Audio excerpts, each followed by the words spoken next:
제가 중앙교회 담임 목사로 올 때 그 서울신학대학에서 이제 그 같이 교수하던 선배 교수님이 저한테 와서 얘기를 하세요. 한 박사, 사람이 변한다고 생각하나? 그렇게 물어보더라고요. 사실 그분은 제가 서울신학대학 들어갔을 때 그 학생일 때 전임 강사로서 저를 가르쳤던 분인데 그 당시에 그 석사 학위만 가지고 계셨기 때문에 학교 이제 전임 강사 생활을 그만두고 다시 미국으로 공부를 하러 가셨더랬는데 제가 나중에 미국에 유학 갔을 때 만났어요. 공부하러 가셨는데 공부를 또 하지 않으시고 목회를 하고 계시더라고요. 그렇게 지나시다가 결국 저는 학위를 받고 한국에 들어와서 이제 서울신학대학 교수가 되었고, 그 후에 그분이 박사 학위를 받고 그 다음에 다시 교수로 들어오게 돼서 이제 교수로 보면은 저보다 아래에 들어오게 된 이제 선생님이 됐는데, 그분이 제가 목회하러 나오니까 그런 얘기를 하는 거예요. 사람이 변한다고 생각하는가? 그런 거죠. 어떻게 생각하세요?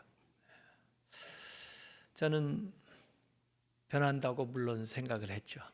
저는 기독교 복음이 가지고 있는 메시지 중에 가장 강력한 메시지는 누구든지 어느 상황에 있든지 변하여 새 사람 될 수 있다는 그 말씀이 가장 강력한 메시지라고 저는 믿습니다.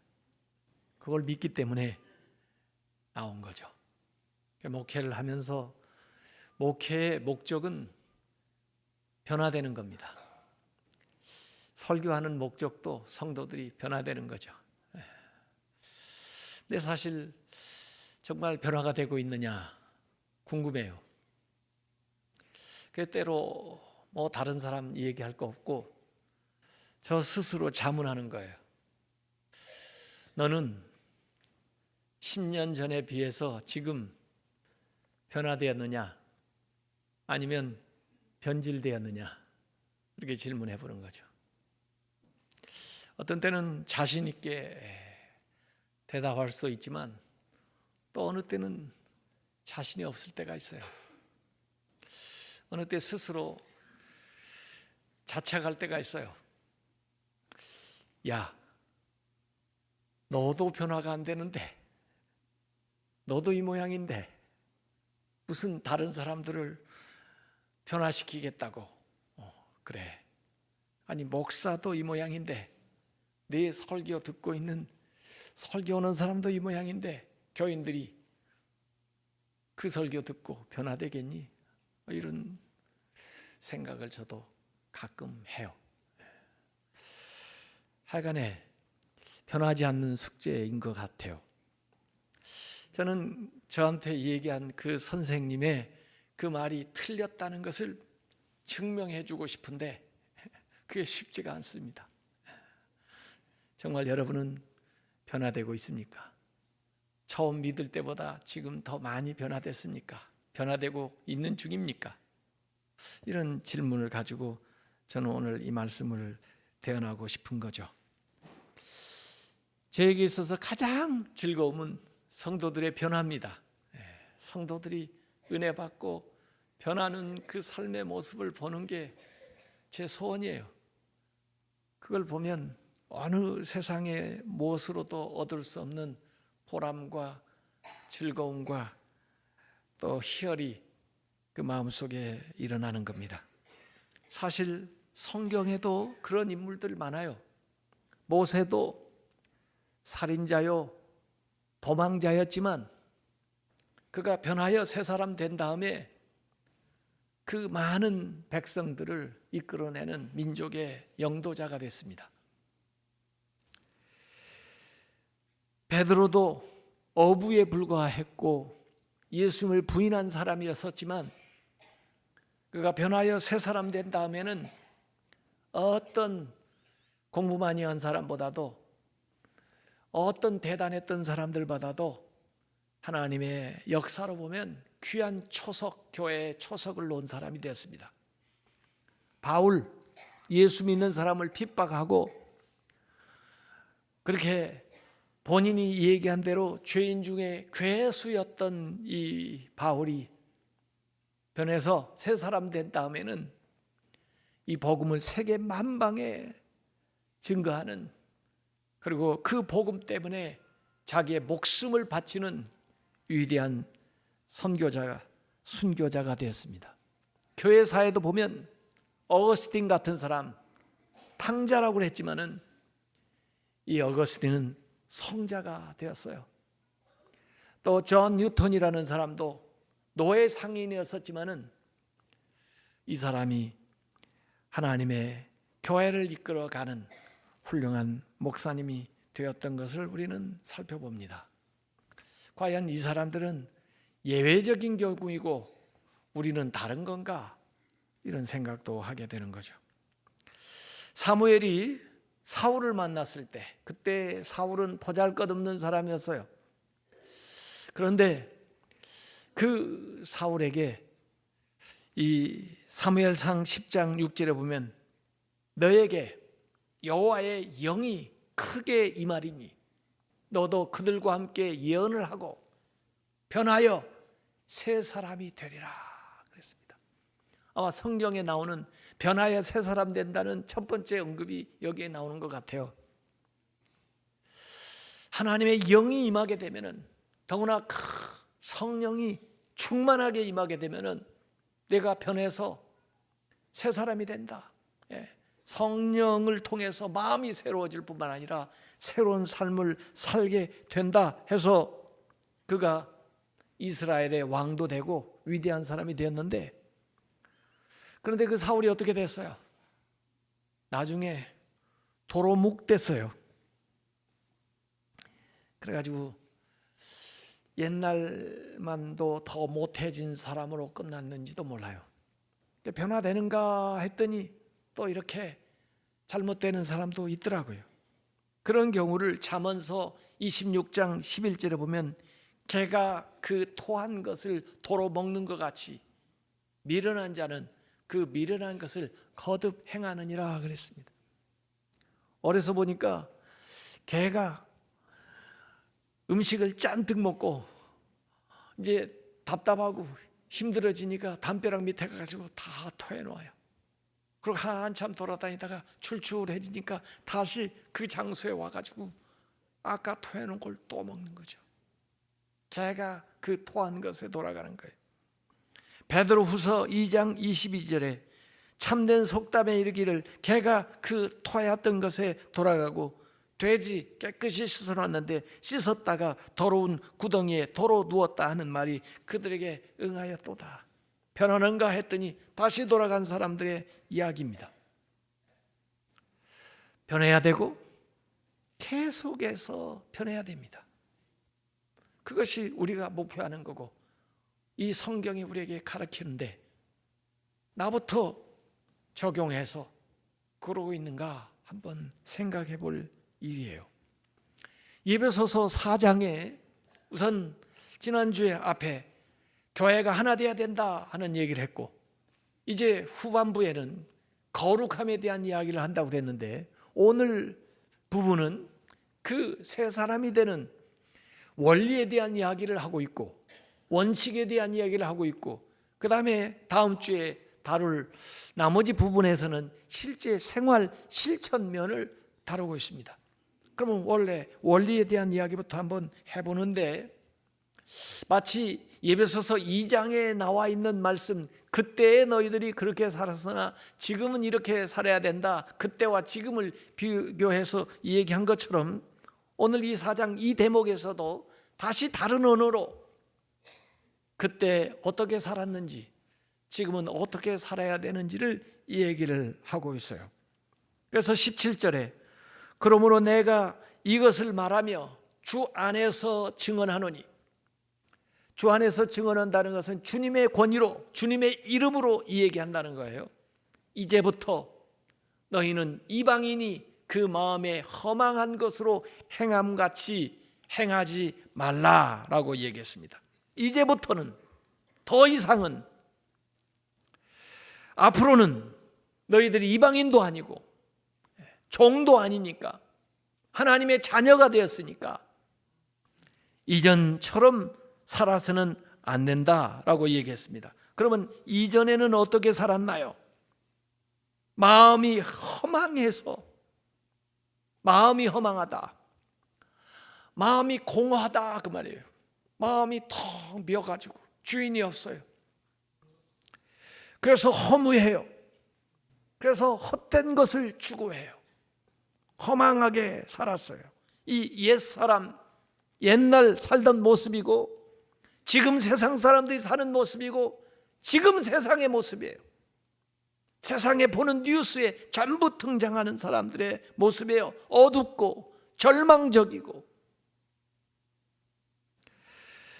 18절 19절에 그들의 총명이 어두워지고, 지혜롭다고 하는데 어리석기가 그지없어요. 총명이 어두워지고 그들 가운데 있는 무지함과, 특별히 영적으로 더욱 무지해요. 무지함과 그들의 마음이 굳어짐으로 마음이 완악해요.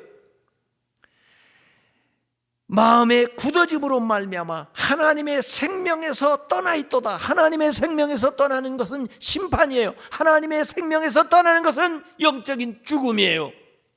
가장 밑바닥까지 내려가는 거예요. 그런 상태에 처하니까 그들이 감각이 없는 자가 돼요. 죽어 있으니, 양심이 마비되어 있으니, 양심의 화인을 맞았으니, 도덕적인 불감증에 걸렸으니 감각 없는 자가 돼요. 자신을 방탕에 방임하여, 자기를 방탕한 무절제, 도덕적인 방종에 그냥 내버려 방탕에 방임하여 모든 더러운 것을 욕심으로 행하되, 더러운 욕심, 탐욕적인 그러한 삶의 행태를 보여주고 있는 겁니다. 이것은 로마서 1장 18절에서 32절까지 바울이 얘기했던 타락 단계와 타락한 인간의 모습을 요약해서 얘기를 해준 겁니다. 인간이 마음이 허망해지고, 그 다음에 지성이 어두워지고 어리석게 돼서 영적 무지에 빠지게 되고, 그 다음에 마음이 완악하게 되니까 다른 것을 받아들이지 않고, 믿으라고 해도 믿질 않으니까 하나님의 생명에서 떠나서 소외된 심판을 받는 그 상황에 처했으니, 양심은 감각이 없고, 그래서 죄에 대한 가책이나 아픔도 없고, 방탕에 방임돼서 무절제하게 살게 되니 더러운 욕심밖에 더 부리느냐고요. 그것이 이전의 우리의 모습이고, 그것이 지금 세상 사람들의 모습이고, 이 세상에서 보고 있는 얘기들입니다. 마음이 완악해지고 지각이 어두워지고 행동이 타락되어 있는 거예요. 이것은 하나님의 생명에서 떠나 있는 삶의 모습이에요. 하나님이 원하는 열매를 도무지 맺을 수가 없어요. 하나님의 생명에서 떠나 있기 때문에. 마음이 굳어졌다, 마음이 완악해지는 건데요, 예수님도 이 마음의 완악함을 꾸짖으신 광경이 이 복음서에 많이 나와요. 마음이 완악하다는 것은 예수님이 그 길가에 비유하신 적이 있는데, 길가, 아무리 씨앗을 좋은 것을 뿌려도 뿌리를 내릴 수가 없어요. 완악해져서 단단해져 가지고 듣지를 않아요. 그 구약의 마음에 완악한 사람의 대명사는 바로 왕이에요. 바로 왕. 그 하나님의 이적을 보면서, 그 심판을 보면서, 그 매를 맞으면서도 마음이 완악해서 회개할 줄 몰라요. 인정할 줄 몰라요. 그래서 다 빼앗기고 마는 거죠. 하나님의 생명에서 떠나 있기 때문에, 본질로부터 이탈되어 있기 때문에, 소외되어 있기 때문에, 소외된 현상들이 지금 세상에 계속 일어나는 겁니다. 테러하고 전쟁을 일으키고 남에게 폭력을 행사하고 남을 억울하게 하고, 그리고 자기 자신을 자학하고 자포자기하고 자살하고, 소망이 없어요. 이것이 과거의 삶이었다면, 이것이 옛사람에 속한 모습이었다면 이제는 그렇게 살아서는 안 된다는 거예요. 그래서 새로운 삶의 원리를 20절부터 24절까지 우리에게 얘기하고 있습니다. 특별히 20절에 오직 너희는, 세상 사람들 다 그렇다 할지라도 오직 너희는, 너희 교회만은 그리스도를 그같이 배우지 아니하였느니라. 그리스도 안에서 배운 것들은 전혀 다른 것이다 이거예요. 새로운 걸 배웠죠. 새로운 삶을 배웠어요. 그런데 오늘 저는 이 말씀을 지난 주간에 묵상하면서 그렇게 들리더라고요. 마치 책망하는 것처럼 들리더라고요. 제가 어렸을 때 말썽을 부리고 또 좀 못된 짓을 하면요, 그 이웃 어른이 저를 나무라면서 하시는 말씀이야. 야, 네 아버지가 그렇게 가르치더냐? 네 엄마가 그렇게 말하라고 그랬어, 이 녀석아? 그래요. 아니, 내가 잘못했는데 나 때문에 누가 욕을 먹고 있어요? 우리 아버지 어머니가 욕을 먹고 있어요. 우리 아버지가 그렇게 가르친 적이 없죠. 우리 어머니가 그렇게 하라고 시킨 적은 없는데, 제가 그렇게 사니까, 그게 말을 하니까 그 어른이 저보고 네 부모가 그렇게 시키더냐? 그러는 거예요. 제가 이 말씀을 가만히 묵상하니까 그래요. 네가 그렇게 사는 거 보니까 너 교회에서 그렇게 가르치더냐? 아니, 예수가 그렇게 살라고 그랬어? 예수가 그렇게 말하라고 그랬냐고? 이런 얘기처럼 들려요. 내가 잘못 사니까 누가 욕을 먹어요? 예수님이 욕을 먹어요. 지금 그래요. 지금 세상에서 그렇다니까요. 교회 때문에, 믿는 사람들 때문에 예수님이 욕을 먹고 있어요. 지금요. 우리가 세상을 구원해야 되는데, 세상의 빛과 송음이라고 그랬는데, 교회가 세상을 구원할 대안 공동체인데 교회밖에 소망이 없는데, 세상에 비치는 모습은 그렇지가 않아요. 너 예수님이 그렇게 가르치더냐? 그렇게 말하라고 하더냐? 그렇게 살라고 하더냐? 그럴 리가 없는데 우리가 잘못 사니까 마치 잘못 가르친 것처럼 되는 거예요. 그러면 예수님이 얼마나 섭섭하시겠어요. 나 그런 식으로 가르친 적 없는데. 아마 예수님도 우리 보고 너 내 제자 아니야, 나 너 몰라, 그러실지도 모른다고요. 마태복음 7장 23절에 그때 내가 그들에게 밝히 말하되 내가 너희를 도무지 알지 못하니 불법을 행하는 자들아 내게서 떠나가라 하신다는 거예요. 나는 그리스도를 그런 방식으로 배우지 않았다. 이걸 스스로 여러분들이 다짐을 해야 돼요. 한번 따라서 해보세요. 나는 그리스도를 그런 식으로 배우지 않았다. 나는 그리스도를 그런 식으로 배우지 않았다. 나는 그리스도를 그런 식으로 배우지 않았다. 그거예요. 누가 나한테 와서 유혹을 할 때 내 마음속에 무슨 잘못된 욕구가 일어날 때 내 스스로에게 이 얘기를 해야 됩니다. 나는 그런 식으로 예수님에게 배우지 않았다. 예수님이 그런 식으로 살라고 말씀한 적이 없다. 이렇게 해서 잠재워야 돼요. 그렇게 해서 유혹을 뿌리쳐야 돼요. 그러지 않으면 다른 사람이 우리 보고 예수님이 너한테 그러라고 가르치더냐? 너 예수님을 10년 믿었다는데 겨우 그 정도 믿은 거야? 그렇게 배운 거야? 이렇게 얘기하게 되는 거죠. 여기 분명히 그리스도에 대하여 배웠다고 하지 않았고 그리스도를 배웠다고 그랬습니다. 그리스도에 대하여 그러면 나와 그 3인칭의 관계지만 그리스도를 하면 2인칭의 관계예요. 인격적인 관계예요. 주님을 우리는 인격적으로 주관적으로 이렇게 가까이 체험을 했다는 거예요.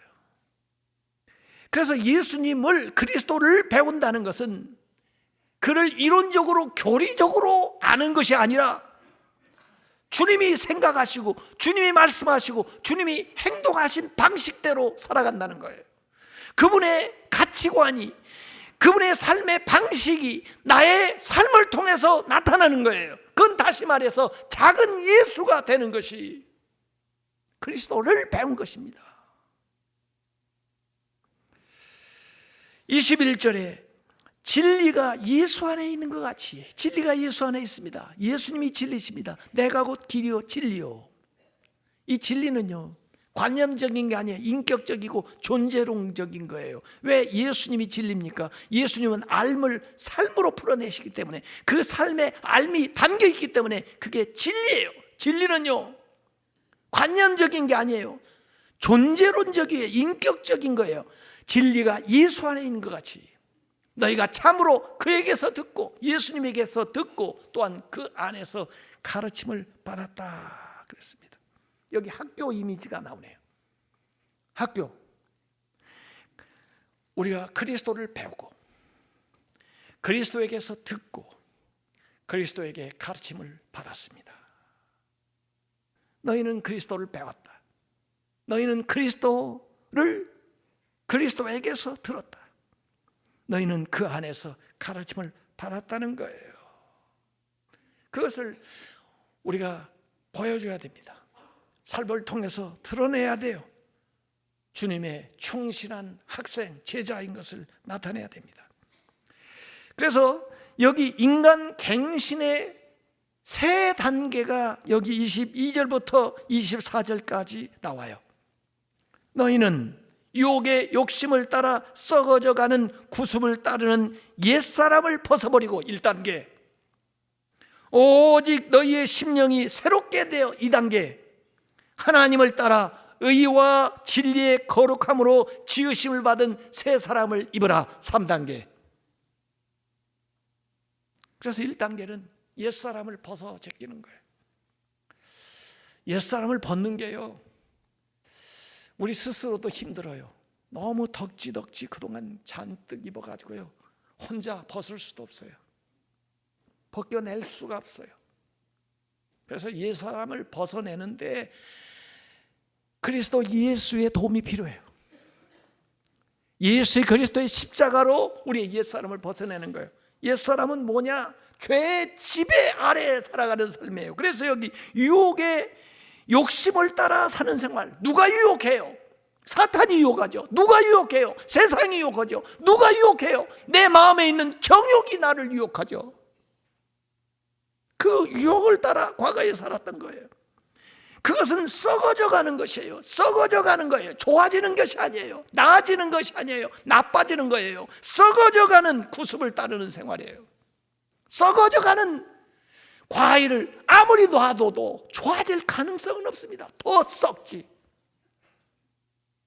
썩어져 가는, 부패해지는, 영적으로나 도덕적으로나 사회적으로나 모든 면에서 부패해가는, 썩어져가는 구습을 따르는, 구습이 뭐예요? 옛날 습관이에요. 나쁜 습관이에요. 술을 마시고 담배를 피고 도박을 하고 각종 중독에 빠지고 음행에 빠지고 세상의 풍조에 휩쓸려 살아가는 나쁜 습관이에요. 낡은 생각이에요. 남을 미워하고 교만하고 고정관념에 다른 사람 비판이나 하고 편협한 이기주의에 사로잡혀 있는 나쁜 생각이에요. 구습을 따르는 그 옛사람을 벗어버려야 된다는 거예요. 그 옛사람은 앞에서 얘기한 것들이에요. 생각이 허망하고 영적으로 무지하고 마음은 완악하고 그래서 무감각하게 되어가지고 자신을 그냥 죄의 방종에 내버려두는 온갖 세상의 욕심에 찌들어져 버린, 하나님과 상관도 없고 하나님을 떠나버린 그 옛사람을 벗어제끼지 않으면, 그 허물을 벗어제끼지를 않으면 새 사람이 될 방법이 없어요. 그게 1단계예요. 예수 그리스도의 십자가로 그 모든 무거운 것들을 벗겨주신 것을 믿으시기 바랍니다. 옛사람을요, 우리 스스로 벗어낼 수가 없다니까요. 예수 그리스도가 십자가에 못 박혀 돌아가심으로 우리가 거기에서 벗어나왔어요. 옛사람에게서 우리를 해방을 시키셨어요. 그 다음에 2단계는 심령이 새롭게 되는데, 이 심령이 사실은 스피릿이에요. 스피릿이라는 것은 성경의 스피릿 하면은 이건 성령과 통하는 거예요. 성령을 통해서 마음이 새롭게 되는 겁니다. 우리 스스로 의지로 결단으로 마음이 새롭게 될 수가 없어요. 그건 세상 사람들의 노력인데 하다 보면 다시 돌아가요. 성령이 역사하셔서 성령이 우리 안에서 감동을 하셔야 마음이 변화가 되는 거예요. 심령의 변화가 오는 거예요. 그래서 내 안에 있는 생각과 성령께서 주시는 생각을 통해서 달라지는 거예요. 그래서 오직 너희의 심령이 새롭게 돼요. 오직 마음이 새롭게 되는 방법은, 마음을 새롭게 만드는 방법은 성령의 역사를 통해서 내가 새 사람이 돼야 됩니다. 성령을 따라서 살아갈 때 새 삶을 살게 되는 거예요. 갈라디아서 5장 16절에 너희는 성령을 따라 행하라. 그러면 육체의 욕심을 이루지 아니하리라 그랬어요. 마음이 새로워져야 돼요. 밖으로 일어나는 변화는요, 얼마 가지를 못해요. 소련 공산당 혁명가였던 레닌이 말세에 한 말이 있습니다. 나는 실수를 저질렀다. 억압받는 민중이 해방되어야 함은 분명하다. 그러나 우리의 방법은 더 큰 억압과 악랄한 대량 학살을 낳았을 뿐이다. 나는 헤아릴 수 없는 희생자의 피로 붉게 물든 바다에 빠져 허덕이는 악몽 같은 현실을 살고 있다. 과거를 바꾸기엔 이제 너무 늦었지만 러시아를 구원하기 위해 필요한 것은 10명의 성 프란시스코였다 그랬습니다. 성 프란시스코가 누굽니까? 성 프란시스, 하나님의 사람, 거룩한 사람. 그 내면의 변화 외에, 영적인 혁명 외에는 이 땅을 변화시킬 것이 없다는 거예요. 공산주의자들은 자본가 부자 착취하는 자들의 악은 보았지만 정작 자신 안에 있는 그 악을 보지 못한 거예요. 그러나 예수님이 십자가로서 인간의 죄를 해결하시고 잃어버린 하나님의 형상을 회복할 때 우리가 새 사람이 될 수가 있는 겁니다. 여성 해방 운동가였던 글로리아 스타이넴이라고 하는 사람은 안으로부터의 혁명이라는 책에서 이런 얘기했어요. 나는 지금껏 외적인 변화가 진정한 변화이며 그것이 우리가 이루어야 할 혁명이라고 생각해왔다. 그러나 이제 나는 새로운 것을 발견했다. 외적인 변화나 혁명은 아무 가치가 없다. 다만 주인을 바꾸는 것일 뿐 진정한 변화는 내적인 변화다. 안으로부터 새로운 혁명을 일으켜 자기 자신이 진정 누구인가를 찾아야 한다. 그런 얘기했어요. AD 100년경에 쓰여졌던 글이라는데 어떤 무명 작가가 이런 글을 썼습니다. 젊었을 때 나는 세계를 바꾸려고 노력했지만 실패했고, 나이가 들면서 우리나라를, 우리 마을을 바꾸려고 했는데 그것도 안 되었고, 늙어서 우리 가정을 바꾸려 노력했지만 그것도 되지 않았다. 나이가 들어서 깨닫게 된 것은 내가 바꿀 수 있는 것은 나 자신뿐이라는 것이다. 오래전에 나 자신을 바꾸었더라면 우리 가정에 영향을 미쳤을 것이고, 우리 가정은 우리 마을에, 마을은 나라에, 나라는 세계에 영향을 미쳤을 것이다. 이렇게 얘기했어요. 마음의 변화로부터 변화가 시작되는 거예요. 그 다음에 3단계는 새 사람을 입으라 그랬어요. 여기 24절에 하나님을 따라 의와 진리의 거룩함으로 지으심을 받은, 입히는 옷이 뭐냐면 하나님의 의와 진리의 거룩함으로 지은 거예요. 그 패턴이 시실과 날실이 돼서, 하나님의 의와 거룩함이 시실과 날실이 돼서 짜여진 그 새 사람을 입으라는 거예요. 하나님께서 이 새 옷을 입혀주셔요. 그래서 오늘 보니까 우리 낡은 옛사람을 벗겨내는데 예수 그리스도의 십자가를 통해서, 우리의 속사람이 심령이 새로워지는데 성령을 통해서, 우리가 새 사람을 입는데 하나님을 따라 이렇게 되는 거예요. 그래서 예수님과 성령님과 하나님의 역사가 이 단계마다 나타나서 역사하는 거예요. 아담 이브가 에덴에서 범죄했을 때 무화과 잎을 엮어서 허물을 가려보려고 했지만 가려지지 않을 때, 그때 하나님께서 양을 잡아가지고 그 양의 가죽으로 그들을 입혀주셔요. 하나님의 의와 거룩함으로 입혀주는 거죠. 하나님의 의와 거룩함은 하나님의 성품이에요. 하나님의 성품으로 우리가 다시 새로워지는 거죠. 그 하나님의 형상을 우리가 다시 입게 되는 거예요. 그래서 여기 옷을 갈아입는 이미지로 표현을 했습니다. 옷을 갈아입게 되면요, 사람이 달라져요. 하는 일이 달라져요. 행동이 달라져요. 요셉이 감옥에서 죄수의 옷을 입고 있었지만 그걸 벗고 그 다음에 총리의 옷을 입게 되니까 그의 삶이 달라져요. 엘리사가 자기의 옷을 벗고 엘리야가 내려줬던 엘리야의 옷을 입고 나니까 그의 사역과 그의 일의 차원이, 능력이 달라져요. 탕자가 집에 왔을 때 자기 옷을 벗고 아버지가 마련한 새 옷을 입게 될 때 그 아들의 권세와 능력이 회복되게 되는 거예요. 그래서 옷에 대한 이미지로 여기 얘기하고 있어요. 옷은 마음과 행동을 다르게 만들어요. 앞에서 보여드린 영상, 노숙자, 술 주정뱅이 생활하던 사람이 이 머리만 만져줬는데, 옷만 바꿔줬는데 그가 자기 모습을 보고 깜짝 놀라잖아요. 자화상이 달라지니까 행동 거지가 달라지는 거예요. 옷만 바꿔줬는데 그 삶이 달라져요. 그때부터. 우리 남자들은 예비군복 입으면 어떻게 되죠? 좀 달라져요. 제 딸아이 어렸을 때 이 치마를 입히면요, 애가 달라져요. 공주같이 행동을 하는 거예요. 그러나 옷을 갈아입는 건 쉽죠. 그런데 이 옷을 갈아입는 이미지를 가지고 옛사람을 벗고 새사람을 입으라는데 이건 사실은 어려워요. 옷을 갈아입기는 쉬워도 새사람을 입는다는 건 쉬운 게 아니에요. 그래서 우리의 결단이 필요한 거예요.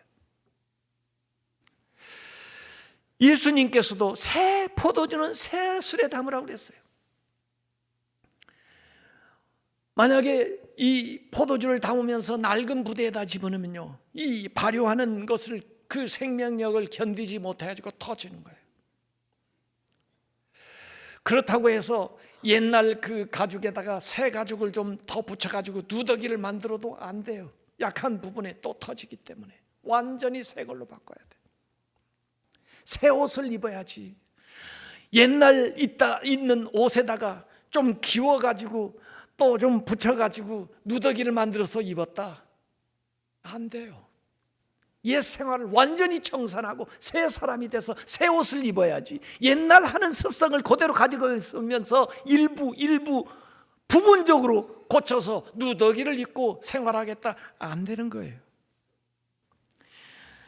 마가복음 2장 22절에 새 포도주를 낡은 가죽 부대에 넣는 자가 없나니 만일 그렇게 하면 새 포도주가 부대를 터뜨려 포도주와 부대를 버리게 되리라. 오직 새 포도주는 새 부대에 넣느니라. 새 포도주는 복음이에요. 새로운 생명이에요. 이것은 부대, 새 부대에 담겨야 되는데 이 새 부대가 뭐냐? 새로운 행실이에요. 삶이에요. 하나님의 이 생명은 우리의 새로운 삶의, 거룩한 삶의 부대에 담겨야만 보존된다는 거예요. 덕지덕지 기운 옷이 아니라 새 옷으로 완전히 갈아입어야 된다는 거예요. 그 새 옷은 하나님이 마치 재창조하신 것처럼 하나님의 의와 그 진리의 거룩함으로 기워낸, 만들어낸 그리스도의 옷을 입는 거예요. 그리스도를 옷 입는 거예요. 갈라디아서 3장 27절에 우리가 입는 이 새 옷에 대해서 누구든지 그리스도와 합하여 세례를 받는 자는 그리스도로 옷 입었느니라. 그리스도를 옷 입는 게 새 사람이에요. 로마서 13장 14절에 오직 주 예수 그리스도로 옷 입고, 그리스도를 옷 입고 정욕을 위해서 육체의 일을 도모하지 말아라 그랬습니다. 죄와 죽음에 속했던 과거의 삶에서 하나님의 의와 거룩함, 하나님의 생명에 속한 삶을 우리가 살아가는 것이 신자의 삶이고 오늘 우리의 교회의 모습입니다. 그렇기 때문에 과거 옛사람에 속했던 일을 과감하게 벗어야 되는 거예요. 골로새서 3장 9절 10절에 너희가 서로 거짓말하지 마라. 옛사람과 그 행위를 벗어버리고 새 사람을 입었으니 이는 자기를 창조하신 이의 형상을 따라 지식에까지, 아는 것까지 새롭게 하심을 받은 자니라. 밖으로뿐 아니라 내면까지 완전히 새로워져야 된다는 겁니다. 인간이 갱신되는 3단계, 예수 그리스도를 통해서 옛 옷을 다 벗어 제끼고 성령을 통해서 내 심령이 새로워지고 하나님을 따라서 의와 거룩함의 옷을 입고 그러한 삶을 살아갈 때 우리 인간이 새로워지는 겁니다. 여러분은 새로워지고 있습니까? 여러분은 새로워질 수 있다고 생각하십니까? 주님의 약속대로, 주님의 말씀대로 그리스도를 배울수록 그리스도를 닮아가고, 그리고 하나님이 원하시는 이러한 새로운 삶, 새로운 피조물, 복된 성도들이 다 되시기를 주님의 이름으로 축원합니다.